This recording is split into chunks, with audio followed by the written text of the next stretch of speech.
process of taking oxygen in and carbon dioxide out of the body. The exchange between the atmosphere and the body occurs in the alveoli of the lungs via simple diffusion. The oxygen molecules inhaled are carried by the red blood cells hemoglobin to different tissues of the body. In the tissues, oxygen will diffuse from the blood vessels where there is high oxygen tension to the tissues where there is low oxygen tension. It is then utilized by the tissues of the body to produce energy via aerobic respiration for cellular metabolism. Simultaneously, the carbon dioxide produced via cellular metabolism will diffuse from the tissue to the blood vessels, increasing the arterial carbon dioxide tension in the blood. Ultimately, the carbon dioxide is excreted through the lungs to maintain the acid-base balance in the body.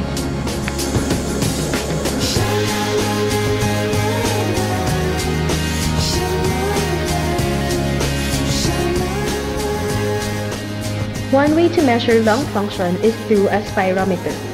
Inspiration produces an upward deflection and expiration produces a downward deflection in a spirogram.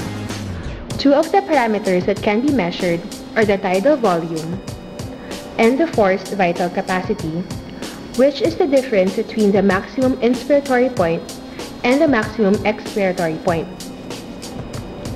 Minute ventilation is the volume of air that can be moved in and out of the lungs in 1 minute.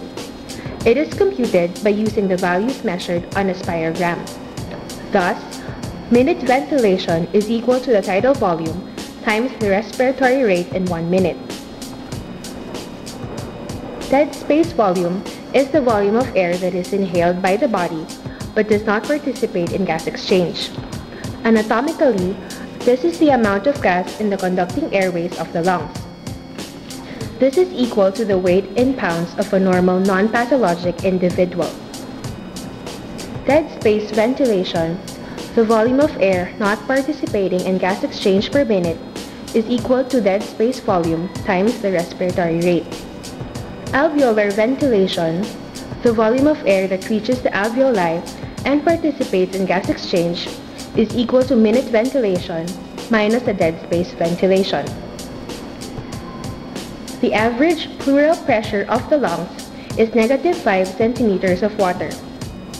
In a normal upright lung, the pull of gravity causes the weight of the lungs to be concentrated on the basal portion, making the pleural pressure of the apex -10 centimeters of water and the pleural pressure of the base -2.5 centimeters of water.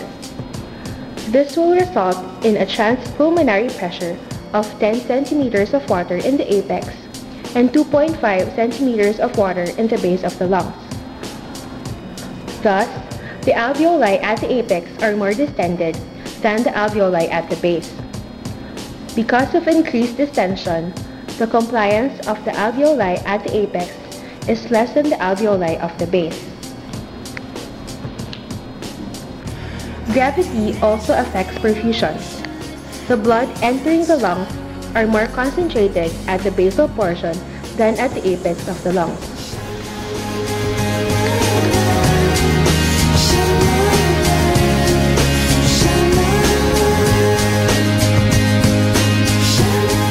Difference in pressure between the lungs and the atmosphere causes the air to move from higher pressure to lower pressure. Once in the alveoli, the oxygen molecule will diffuse towards the blood capillary due to the difference in the oxygen concentration. Oxygen diffusion will increase the oxygen tension in the arterial blood. This will now be delivered to tissues of low oxygen concentration. The carbon dioxide will diffuse towards the alveoli, then secreted to the atmosphere. Problems in ventilation. In problems of decreased ventilation, such as partial airway blockage, the oxygen that will enter the alveoli will be decreased, resulting to low oxygen tension in the alveoli and low-end capillary oxygen content. Simultaneously, the carbon dioxide will diffuse from the capillary to the alveoli, increasing the alveolar carbon dioxide tension. It will tend to accumulate in the alveoli or diffuse back to the blood because of its inability to pass out completely due to the block. Hence, ventilation will be decreased, alveolar oxygen tension is decreased, alveolar carbon dioxide tension is increased, while perfusion is normal. This will give us a ventilation-perfusion ratio of less than 1. The body's response to this condition of hypoxia is the vasoconstriction of blood vessels in the alveoli.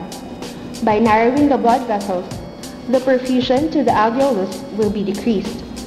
Some of the blood will be shunted to the alveolus of normal ventilation. Thus, the ventilation will be equal to 6, the perfusion will be 6, making the ventilation-perfusion ratio equal to 1. On the other hand, the other alveolus will have a ventilation of 8 and perfusion of 10, making the ventilation-perfusion ratio less than 1. In total blockage of airways, no air enters the alveoli, no oxygen diffuses towards the blood capillaries, decreasing the arterial oxygen tension. Also, no carbon dioxide molecules can go out, resulting to increase in alveolar carbon dioxide tension. Hence, ventilation is 0, while perfusion is normal. This will give us a ventilation-perfusion ratio of equal to 0. The body's response to this condition of hypoxia is a vasoconstriction of blood vessels in the alveoli. By narrowing the blood vessels, the perfusion to the alveolus will be decreased. Some of the blood will be shunted to the alveolus of normal ventilation. Thus, the other alveolus will have a ventilation of 8 and perfusion of 10, making the ventilation-perfusion ratio less than 1. Problems in perfusion. When there is a thrombus partially blocking the pulmonary capillaries, the amount of blood perfusing the alveoli will be decreased. Not all the oxygen in the alveoli can diffuse to the blood, producing a physiologic dead space, which leads to decreased oxygen tension in the arterial blood. The body's response in this condition is the bronchoconstriction of the respiratory airways in order to deliver some of the air to the other alveoli of normal perfusion so that the oxygen will be maximally utilized.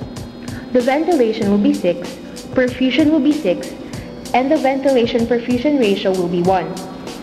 On the other alveolus, ventilation will be 10, perfusion will be 8, making the ventilation-perfusion ratio more than 1. Hence, perfusion is decreased, there will be a decrease in arterial oxygen tension, and ventilation is normal.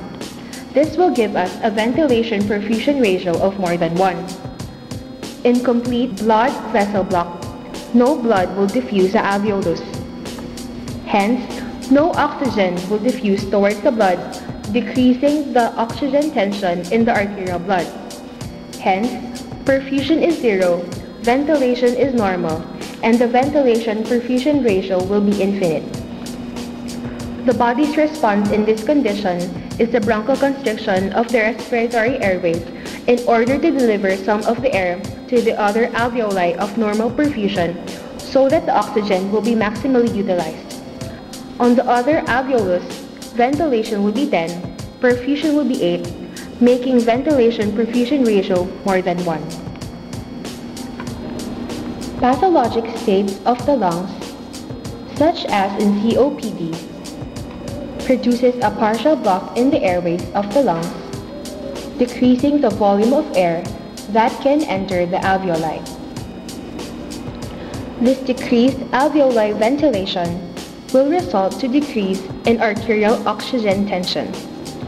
As the blood travels and enters the systemic circulation, the carotid body chemoreceptor will sense the decrease in arterial oxygen concentration.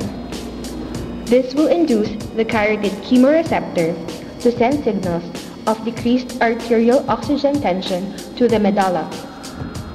The respiratory centers will send its efferent signals to the respiratory muscles of the lungs, resulting to increased ventilation. In partial pulmonary embolism, the amount of blood perfusing the alveoli is not enough due to the blockage. As a result, not all arterial carbon dioxide will be expired.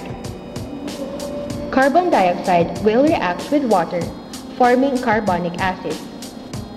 Increased amount of carbonic acid in the blood will alert the central chemoreceptors of the brain, which will then send afferent signals to the medulla.